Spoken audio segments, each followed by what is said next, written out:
Саламатсыздарбы, түз эфирде Лондон BBC Кыргыз кызматы, студияда Акчолпон Койчиева. Дүйнөлүк жаңылыктар менен таныштырабыз. АКШ бизди кыйрата албайт деп билдирди BBC менен эксклюзив маегинде Кытайлык Huawei компаниясынын негиздөөчүсү. Орусиянын айылдарында элди дарылоого апалар эски ыкмалары менен көмөктөшүүдө. Кыргызстанда дарылоо мекемелеринде иш кагаздарын кыргыз тилинде жүргүзүүнүн жаңы этабы башталды. Кытайлык Huawei компаниясынын негиздөөчүсү Америка менен тирешүүдө моюн бербей компанияны жактады. Рен Жеңфей BBC менен маегинде АКШ компанияны эч кандай кыйрата албайт деди. Биз Кытай өкмөтү менен кардарлардын жеке маалыматын бөлүшпөйбүз, мурда да берген эмеспиз деди ал. АКШ Рен Жеңфей Кытайга тынчылык кылууга көмөк көрсөтүп жатат деген пикирде. Ал мурда Кытай армиясында инженер болуп иштеген. 30 жыл мурун 3 киши менен бирге Huawei компаниясын негиздеген. Рен Жеңфейдин компаниясы белгилүү Apple, Nokia жана Ericsson компанияларынан да чоң телеком ишканасына айланды. Учурда Huawei дүйнөдө эң ылдам деп бааланган 5G технологиясын жайылтууда. Эми Рен Жеңфейге олуттуу айыптар тагылып, кызы дагы камакка алынды. АКШ Huawei компаниясы чыгарган жабдыктар Кытайга тынчылык кылууга жардам берет деген доматтарын айтууда. Бирок 74 жаштагы компаниянын негиздөөчүсү BBC менен эксклюзив маек куруп, айыптардын баарын четке какты. Биз эч качан тыңчылыкка барбайбыз. Ошондой эле эч качан бирөөнүн буйругун кабыл албайбыз. Эгерде компания ушундай кадамга барган болсо, өз колум менен аны жаап салам. What kind of impact would it have on your business if АКШ батыштагы өнөктөштөрүн көндүрүп, алар Huawei'дин жабдыктарын сатып албай калса, жактай компанияга кандай таасир этет? АКШ бизди талкалай албайт. Чыгыш базалары ар дайым ачык болот. Эгерде түндүктө тоскоолдук жаралса, түштүк аймагы бар. Америка дүйнө жүзүнүн атынан сүйлөй албайт. Америка дүйнөнүн бир гана бөлүгү. Ага карабастан Вашингтон Huawei'ге кысым көрсөтүүдө. АКШ Huawei компаниясына каршы бир нече айып такты. Вашингтондон өтүнүчү менен Канада Huawei'дин башкы финансы кызматкери Рен мырзанын кызын камакка алды. Мен АКШнын бизге багытталган кадамдарына каршылыгымды билдирем. Саясий максатты көздөгөн аракеттер туура эмес. АКШ каалагандарды санкцияга дагы алат. Туура эмес ыкмаларды колдонот. Биз мындай ыкмаларга каршыбыз. Ошентсе да Huawei компаниясынын Кытайдагы коммунисттик партиясы менен байланышы көптөрдү тынчсыздантат. Соңку жылдары Кытайдын коммунисттик партиясы агрессивдүү кадамдарга бара баштады.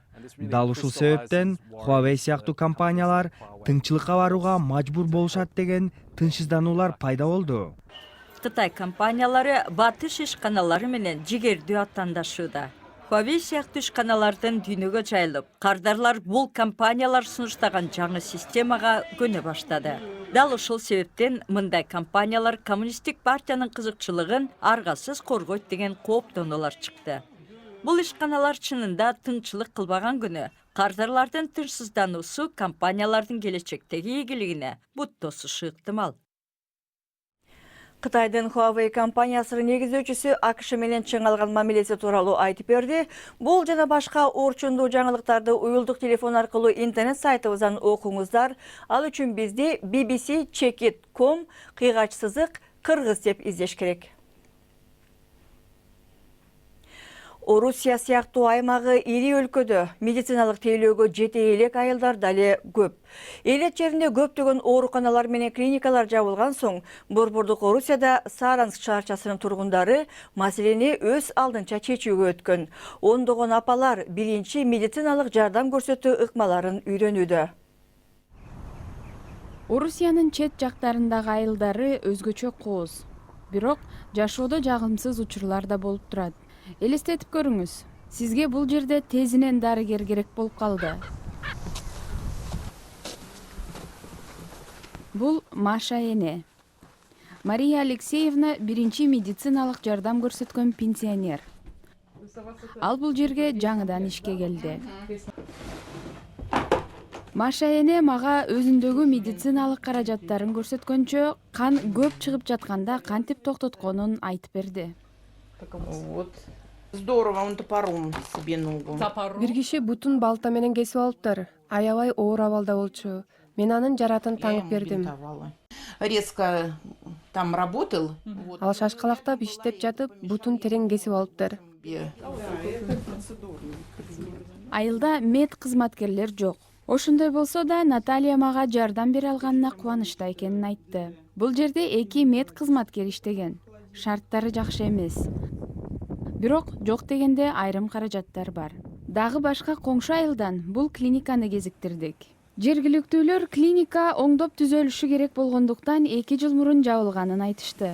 Ошол бойдон оңолбоду. Биз кат жазып, арыздандык, дейт почтачы Люба. Бирок өзгөрүү болбоду. Орусиянын алыскы аймагында биринчи медициналык жардам көрсөткөн пенсионерлер дарыгерлердин кызматын аткарууда. Жакынкы жылдары мындай чакан клиникалардын жабылып жатышы улгайгандарды медициналык жардам үчүн алыскы аймактарга барууга аргасыз кылууда. Бул жерде болсо Лидия Павловна сыркоологон айылдыктарга көз салып турат. Ал жалпы 250 тренердин бири болуп, элге кызмат кылып жатканына сыймыктанат. Эгер Лида эне бир көйгөйгө туш келсе, тажрыйбалуу дарыгерлерге телефон чалып сурайт. Бул өзү үчүн да, бейтаптар үчүн да жакшы экенин белгилейт. Мне вообще медицина нравится. Вот когда Мен адамдарга барып, аларга жардам берем. Бул мага жагат. Тургундар да мага келип турушат. Биз алар менен баарлашып турабыз. Мен аларга керек экенимди билип, өзүмдү бактылуу сезем. Ошого карабастан, эгер бул алыскы аймакта дагы бирөө жарым бир жерин балта менен кесип алса, анда биринчи жардам көрсөткөн пенсионер эне даяр турат. Болгону энеге телефон чалуу керек. Ал жаратты таңып берет. Сиздер BBC Кыргыз кызматынын эл аралык жаңылыктар берүүсүн көрүп жатасыздар. Программаны улантабыз. АКШда Калифорния жана башка 15 штат Мексика менен чек арада дубал курууга каражат табуу үчүн президент Трамптын чукул кырдаал жарыялаганын айыптап, президенттик администрацияны сотко берди. Бул кризистик абал жаратат. Ошондой эле президент Трамптын бул долбоорго аскердик каражаттарды бурууга акысы жок деп билдирди бул штаттар. Жапониялык Honda компаниясы 2 жыл аралыгында Британиядагы машина чыгаруучу заводун жаба турган болду. Натыйжада 3,5 миң киши жумушсуз калат. Компания глобалдык унаа өндүрүшүндөгү өзгөрүүлөрдөн улам өзгөчө электр менен жүргөн автолорго басым жасалгандыктан ушундай кадамга барып жаткандыгын билдирди. Бул чечим Британиянын Европа биримдигинен чыгып жатканына байланыштуу эмес, деди Honda.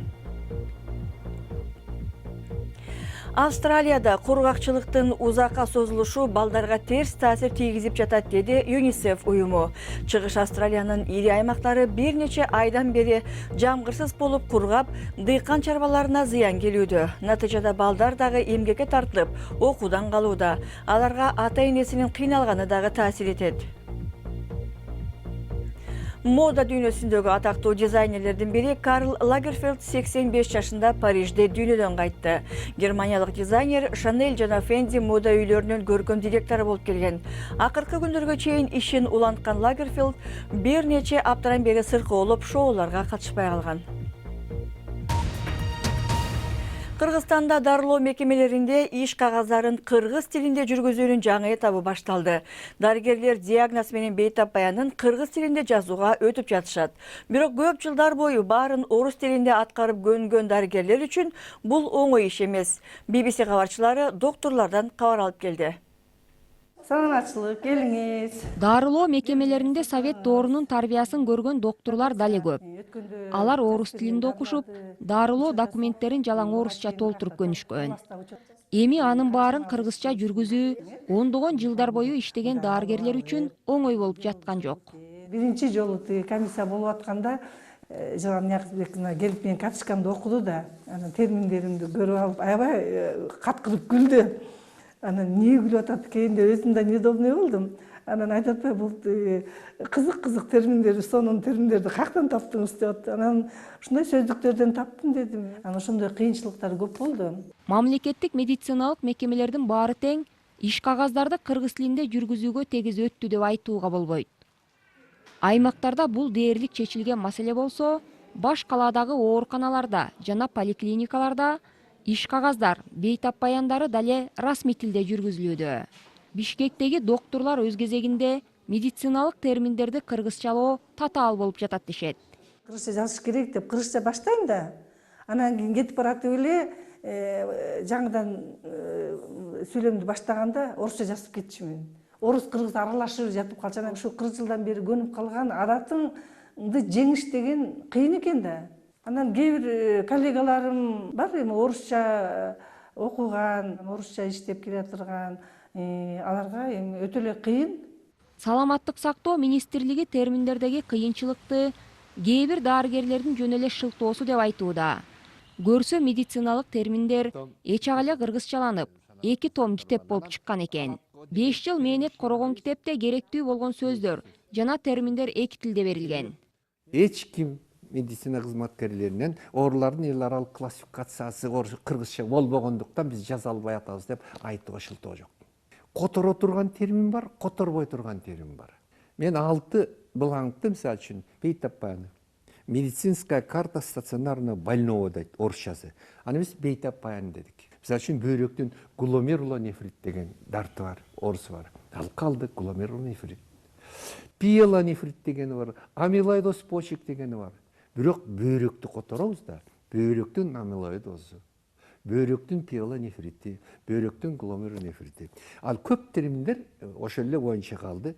Мамлекеттик мекемелерде жыйындарды жана документтерди кыргыз тилинде жүргүзүү талабы коюлганы менен аны бирдиктүү жолдо баратат деп айтуу кыйын. Көбүнчө чар жайыт жүрүп жаткандай сезилет. Жаңылтан соңунда Шри-Ланкада миңдеген кишилер чогулуп, пилдердин парадын көрүштү. Коломбо шаарында болгон фестивалда добул бас уруп, бий бийлеп, шам көтөргөн кишилер атайын жасалгаланган пилдерди коштоп басышат. Пилдердин бири Буддага таандык деген эстелик катылган кутуну дагы көтөрүп өтөт. Пилдерин жасалгасы укмуш экен. Бул жана башка жаңылыктар биздин интернет сайтыбыздын башкы бетинде турат. Биздин дарегибиз bbc-kыргыз.com. Сайтыбыздан жаңылыктарды окуп, радиосу уксаңыздар болот. Биз берүүнү ушуну менен жыйынтыктайбыз. Аны алып барган Акчулпон Койчиева. Саламатта болуңуздар.